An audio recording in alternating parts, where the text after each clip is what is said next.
êtes bien sur TV5 Monde. 64 minutes, c'est votre grand rendez-vous francophone et international. À vaincre sans péril, on triomphe sans gloire. L'opposant cambodgien Sam Rainsy cite le CID pour qualifier la victoire de l'homme fort du pays aux élections. C'est notre grand angle.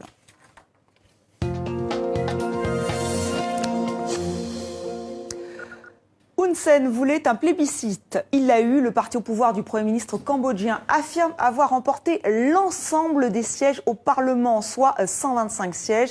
Des législatives qui se sont déroulées sans le principal parti de l'opposition, le Parti du Salut National du Cambodge. Sam Rainsy, bonsoir. Bonsoir. Vous êtes le fondateur et coprésident de ce parti qui a été dissous, on le rappelle, en 2017. Alors, si vous le voulez bien, nous allons tout de suite écouter le porte-parole du PCC, le parti au pouvoir. Il s'agit donc de Sok Aye San et il se réjouit de cette victoire écrasante. Je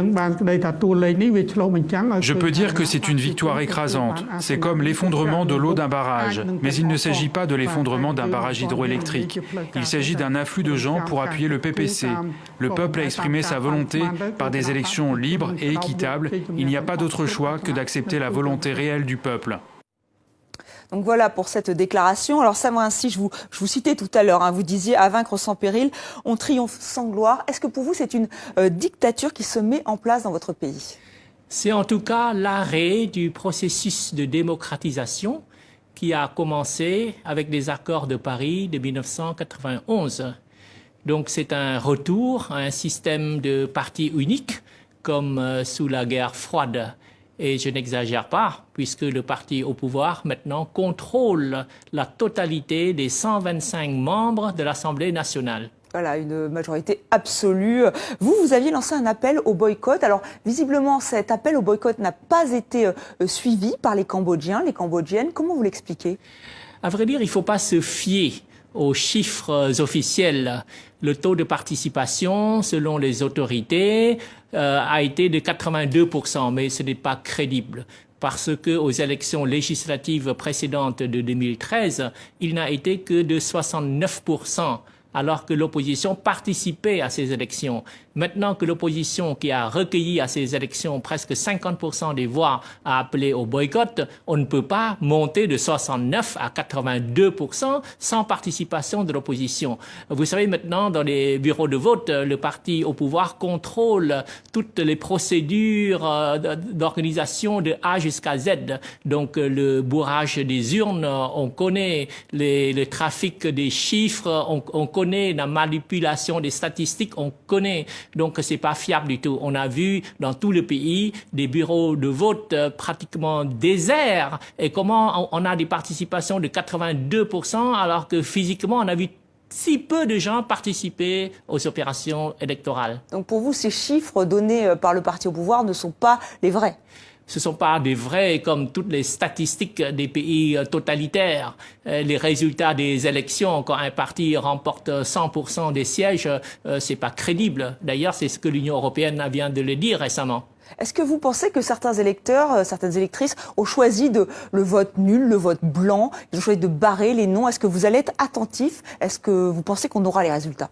Oui, l'opposition a dit que ceux qui sont trop intimidés, ils ont trop peur de boycotter, s'ils sont contraints d'aller voter, on leur demande de rayer complètement le bulletin pour l'annuler. Et effectivement, il y a eu 10% de vote nul. C'est un reflet de l'appel à l'opposition pour rejeter ces élections.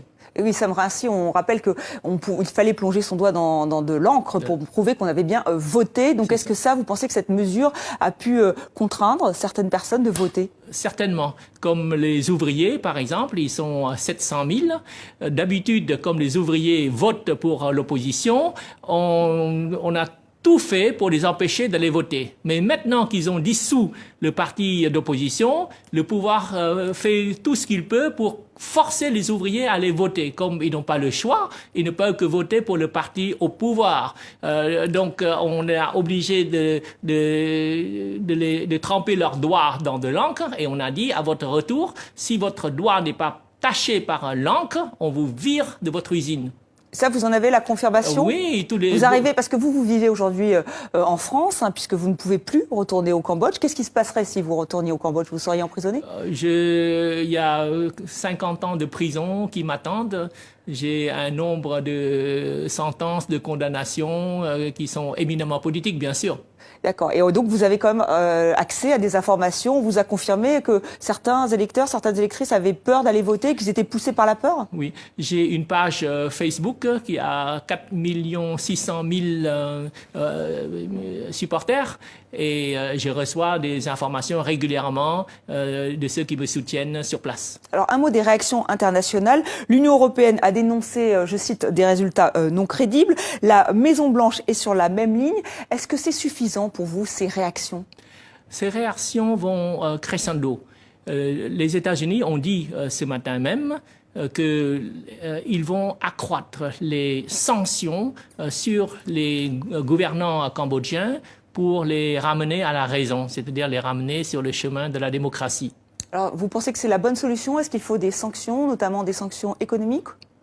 Il faut des sanctions d'abord à titre personnel, parce que les dirigeants sont très riches, ils placent leur fortune en France, aux États-Unis, en Europe, et quand il y a des sanctions les touchant personnellement, là, ils sont très sensibles, parce qu'ils ont envoyé toute leur famille à l'étranger, ils ont acheté des biens à l'étranger, leurs comptes en banque sont bien garnis, et parmi les sanctions, il y a des saisies de leurs biens possibles dans un proche avenir. Là, ils ont très peur. Alors vous vivez en France aujourd'hui. Est-ce que vous avez des contacts avec le gouvernement français? Est-ce que là, il y a eu des réactions suite à ces résultats? Oui, le Quai d'Orsay a émis une déclaration qui va dans le bon sens, qui est en ligne avec la déclaration de la Commission européenne. Oui, je pensais plus à des contacts peut-être plus personnels. Est-ce que il y a eu des liens entre le Cambodge, des liens importants entre le Cambodge et la France? Vous-même, vous avez des liens importants avec la France. Vous vivez aujourd'hui en France. Est-ce que vous êtes en contact avec Emmanuel Macron, avec le président? Est-ce que vous faites tout pour être entendu? Qu'est-ce qu'ils vous répondent? Oui, nous sommes en contact avec l'entourage du président, l'entourage du ministre des Affaires étrangères. Le Quai d'Orsay suit le Cambodge de très près et la politique de la France va dans le bon sens, puisque des consignes ont été données aux diplomates français pour ce qui concerne cette région, le Cambodge en particulier. Premièrement, c'est les droits de l'homme. Deuxièmement, c'est les investissements français au Cambodge. Et troisièmement, c'est la francophonie. Alors, sur ces trois plans, avec le Cambodge, ça va pas très fort sous Hun Sen. D'ailleurs, vous avez cité Corneille, je le rappelle, effectivement, Corneille, le Cid, voilà, vaincre sans péril, on triomphe sans gloire. Pourquoi ce choix? Parce que Hun Sen a triomphé sans gloire. Il n'y a que deux partis d'opposition, deux partis au Cambodge, le parti au pouvoir, le parti d'opposition. Il a dissous le parti d'opposition avant des élections, donc il ne peut que gagner, il ne peut que triompher, mais c'est un triomphe sans gloire. Quel peut être le rôle de la Chine? La Chine qui est le Cambodge allié avec la Chine d'un point de vue économique, politique aussi, au sein de l'ASEAN. Qu'est-ce que vous attendez de la Chine? En fait, la Chine se sert du Cambodge pour étendre son influence, sa politique expansionniste et pour défendre ses intérêts stratégiques. Ce n'est pas l'intérêt du Cambodge que de servir des intérêts stratégiques du Cambodge. On l'a vu sous les Khmers rouges, sous Pol Pot. Quand Pol Pot tuait des millions de Cambodgiens, le Cambodge de Pol Pot était isolé de sur la scène internationale. Seule la Chine soutenait le Cambodge de Pol Pot. Maintenant que Hun Sen mène sa politique répressive, le régime de Hun Sen est isolé sur la scène internationale. Seule la Chine soutient Hun Sen. Donc ça rappelle de très mauvais souvenirs aux Cambodgiens. Oui, mais est-ce que vous comptez sur la Chine peut-être? Est-ce qu'elle peut avoir une influence positive ou juste négative sur le pouvoir en place, sur le Cambodge?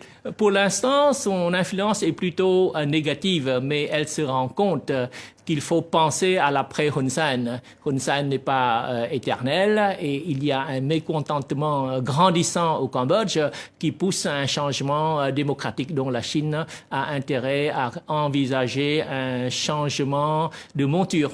Est-ce que vous allez continuer le combat, Savran Sy? Toujours. Depuis la France? Depuis la France et jusqu'à mon dernier souffle. Est-ce que vous avez des nouvelles de vos compagnons, ceux qui sont incarcérés au Cambodge? Mon successeur est en prison, comme Sokha. C'est des drôles d'élections quand le chef de l'opposition est en prison. Donc Hun Sen a vraiment remporté ces élections, mais d'une manière ignominieuse. Merci Sam Rainsy d'avoir été notre grand témoin. Et vous qui êtes féru de culture, eh bien, je vous invite à écouter avec moi donc ce titre de Natacha Saint-Pierre, Aimer c'est tout donner. C'est son 10e album. Merci d'avoir été avec nous. Avec plaisir.